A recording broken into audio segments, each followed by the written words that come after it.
Meet James Brown, the godfather of soul, and witness the true story of his epic rise from poverty and an abusive childhood to ultimately changing the history of America. James has had perhaps the most dramatic ups and downs in his life, from single-handedly averting riots after the death of Martin Luther King Jr., and performing for the troops in Vietnam during ongoing bombings, to escaping from cops shooting at him, while on drugs, and also, his alleged association with the Islamic separatist forces that aggravated the President of the United States. James has truly seen it all. Join us to uncover his life story, which talks about his accomplishments and good deeds, along with his behavioral issues and his errors in judgment, and also how he received the title of the hardest working man in the show business. The story begins in the year 1988 in the town of Augusta, Georgia, when James visits one of his business establishments while under the influence of drugs. He notices that someone from an ongoing seminar has used his private restroom, which aggravates him. He walks back to his car to get his rifle and casually enters the seminar to fish out the culprit, while everyone else is stunned to see him carry the rifle with such a calm demeanor. While talking to the attendees, he accidentally fires his weapon into the ceiling and frightens everyone. After he identifies the culprit, he lets her off the hook when she breaks into tears. He tells her that she did right by herself, just like he did, and that's the only way to live. While talking to her, he is alarmed to hear the sound of police sirens and plans a quick exit. In a flashback to the year 1968, when James was known as Soul Brother No. 1, he was performing a series of shows in association with a charitable organization for war-fatigued U.S. troops in Vietnam. Before going on tour, James convinces the President of the United States, Lyndon Johnson, to let him perform in the war-torn regions of Vietnam in order to show unity and uplift the troops through the power of soul music. Despite their plane suddenly getting attacked by missiles and anti-aircraft artillery, James is calm and composed and tells the pilot the story of how he was born dead and started to breathe a few moments after his birth. He believed that God put him on earth for a greater purpose and today was not the day he would die. While under attack, James casually talks to his best friend, Bobby Bird, about the lineup of the songs he wants to play, while everyone else is panicking. With one engine on fire, the plane somehow lands safely. Despite the ongoing bombings in nearby areas, James sang his heart out for the American troops stationed there. In a further flashback to the year 1939, James was playing catch with his mother.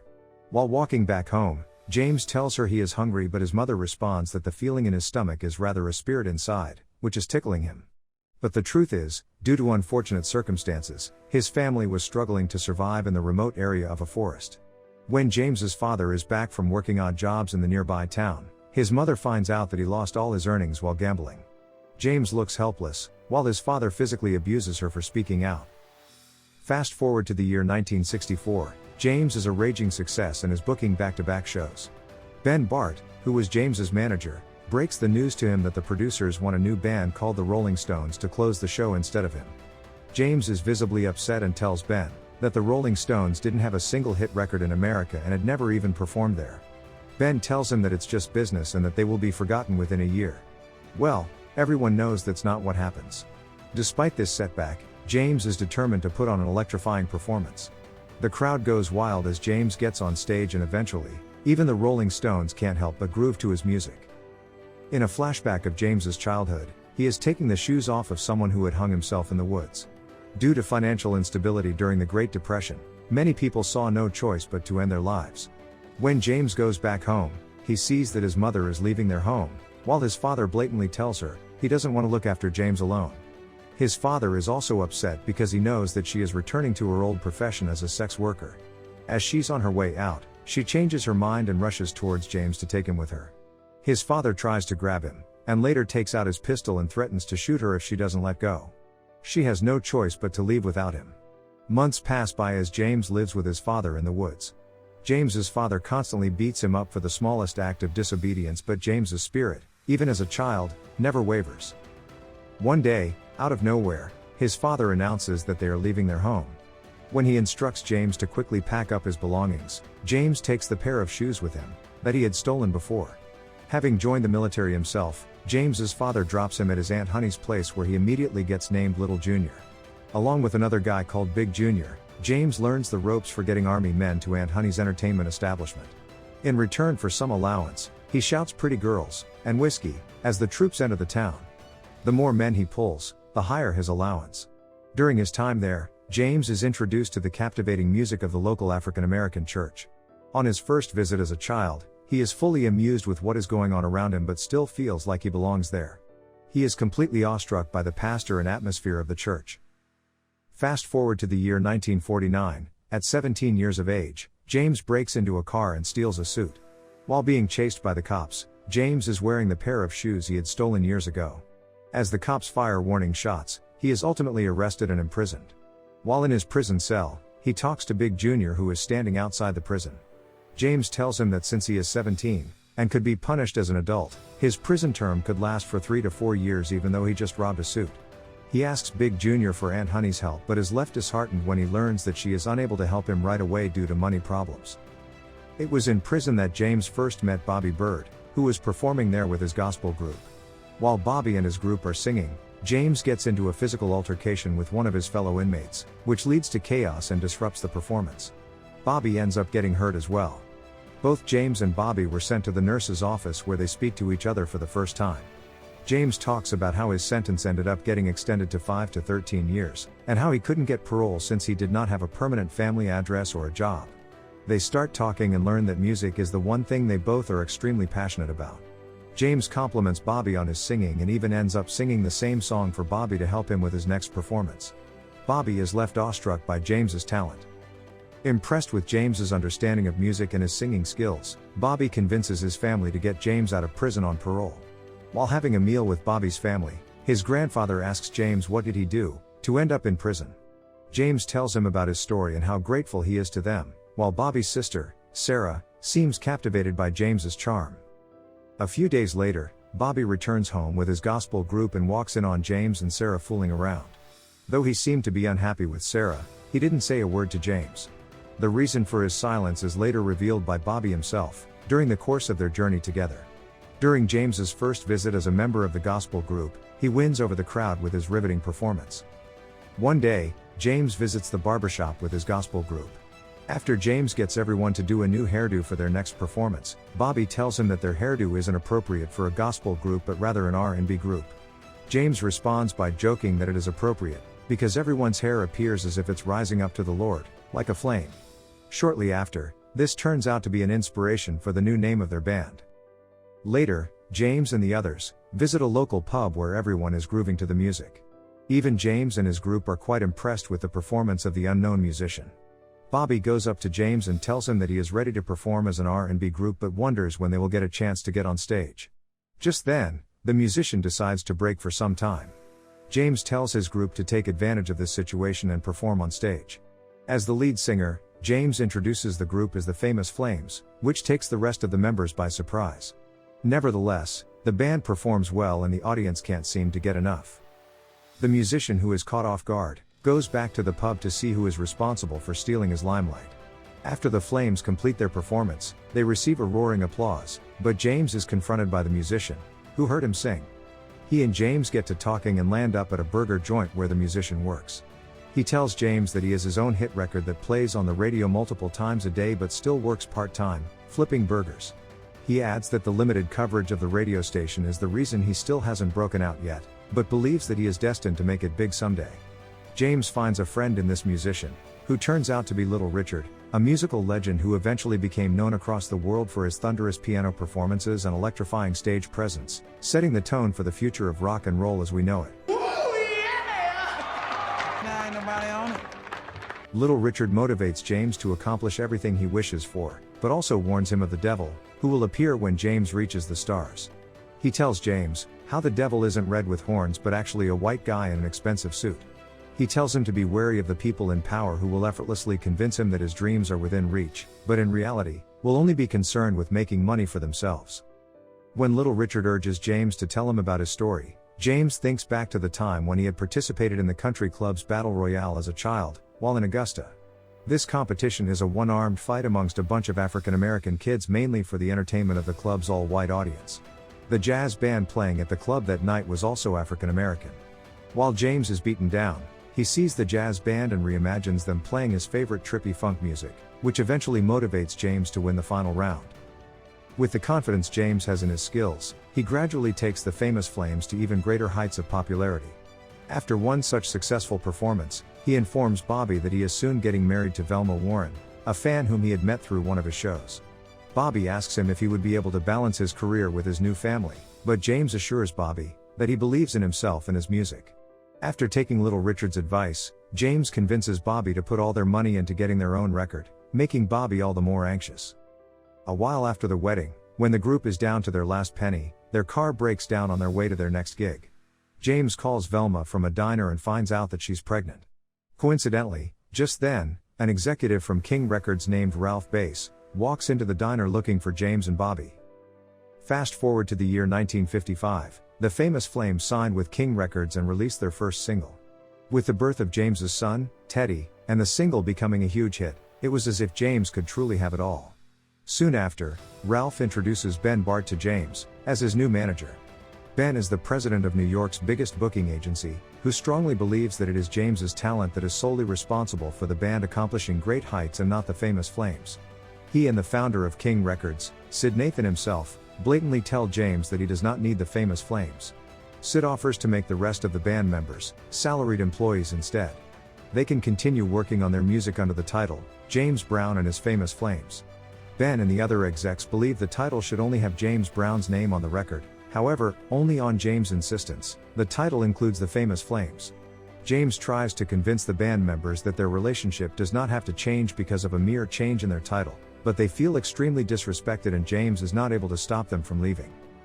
As a solo artist in 1962, James was discouraged from putting out a live album for the primary reason that it was 7 times more expensive to record that way, during those times. Sid explains that African American audiences generally do not buy a ton of albums and would be even less motivated to buy a live version of an album they might have already heard.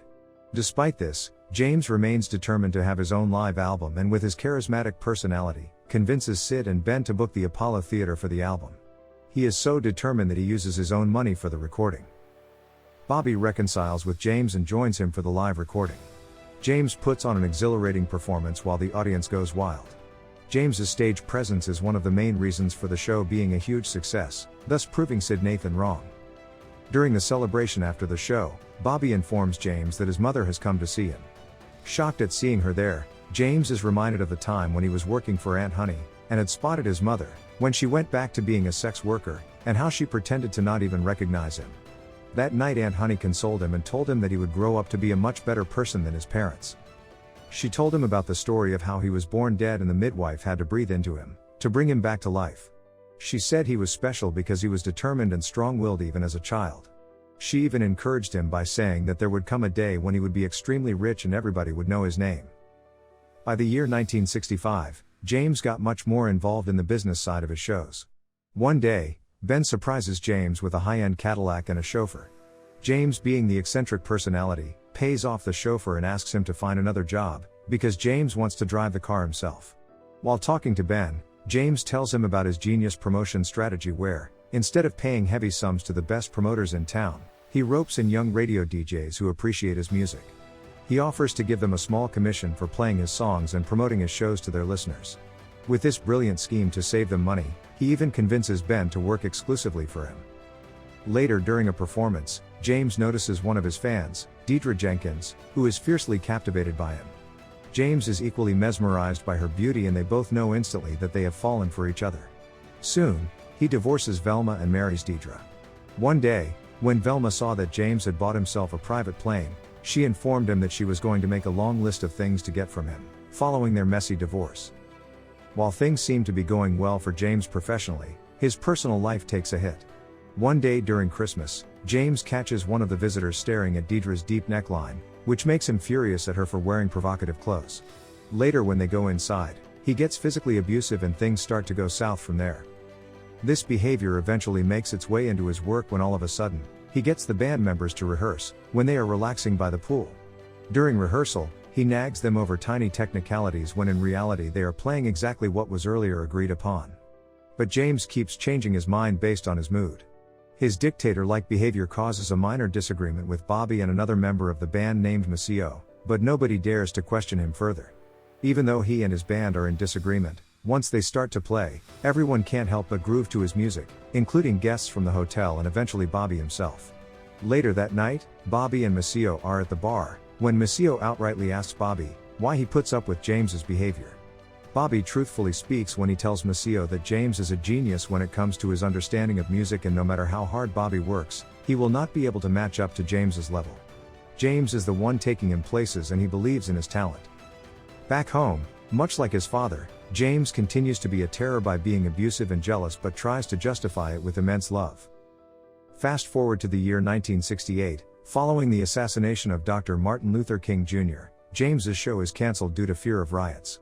He talks the mayor into reversing the decision by convincing him that his show could prevent further riots, by distracting the 10,000-odd black folks who bought tickets to his show. The performance takes place under tighter than usual security, with James urging the crowd to believe in their mayor. During his performance, many people from the crowd jump onto the stage and start causing a ruckus, thereby interrupting James.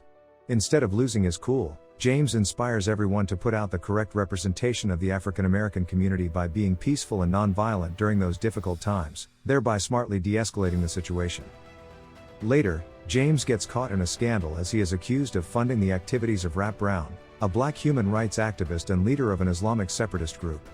James is on his way to President Lyndon Johnson, to smooth things over with him, as his career is in jeopardy if he gets into the wrong books of the President of the United States.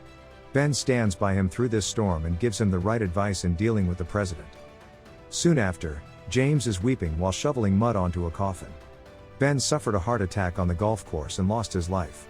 With him not around to manage several businesses of James, the secret about huge amounts of pending back taxes becomes common knowledge amongst the band members, as their own payments keep getting delayed.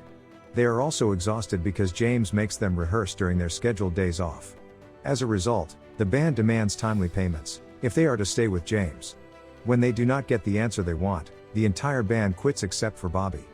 James proceeds to vent all of his anger onto Bobby and asks him to leave as well. Despite James's disrespectful attitude, Bobby is firm on staying with James and even helps him put together a new band. The growth in his fame and popularity helps him effectively manage his shows and his businesses, but also adds to his pride and arrogance. After putting on a thunderous performance during a successful show in Paris, in the year 1971, James gets furious at Bobby when Bobby suggests that he might be ready to do such shows on his own in the future. James accuses him of meeting other producers behind his back, but Bobby truthfully denies all these allegations and even drops the idea of him performing alone. But after James makes an inappropriate comment about Bobby's girlfriend, Vicky, Bobby finally reaches his breaking point and quits. Seeing Bobby leave, James is reminded of the night when his mother had come looking for him. Bobby had cleared the room for James to have some privacy with her. James's mother told him that she was very proud of him, but James told her that he didn't want her to feel proud. He said that nobody had his back except for himself, and that he didn't need anyone. She got teary-eyed and told James that when she had him, she wasn't ready to keep him, but did so anyway. She didn't know anything about being a mother and left him for the reason that she truly loved him and did the best she could until they were together, but was also ashamed of abandoning him. He gave her some money and asked her to leave. After she left, James told Bobby to continue to assist her financially and give her whatever she needed. In the year 1988, Velma calls James to inform him that they lost their son, Terry, in a car accident. All these events of his life finally catch up with him when he accidentally shoots his rifle at one of his business establishments, while under the influence of drugs. As he flees, the cops give him a close chase and shoot at him. During the chase, James is completely unhinged and causes massive property damage. He is ultimately arrested and imprisoned. While in his jail cell, he is completely broken but keeps trying to motivate himself to get through this tough time. Fast forward to the year 1993 in Augusta, James goes to see Bobby after last seeing him at Teddy's funeral. He asks Bobby to come for his show later that night, and even tells him to bring his wife, Vicky.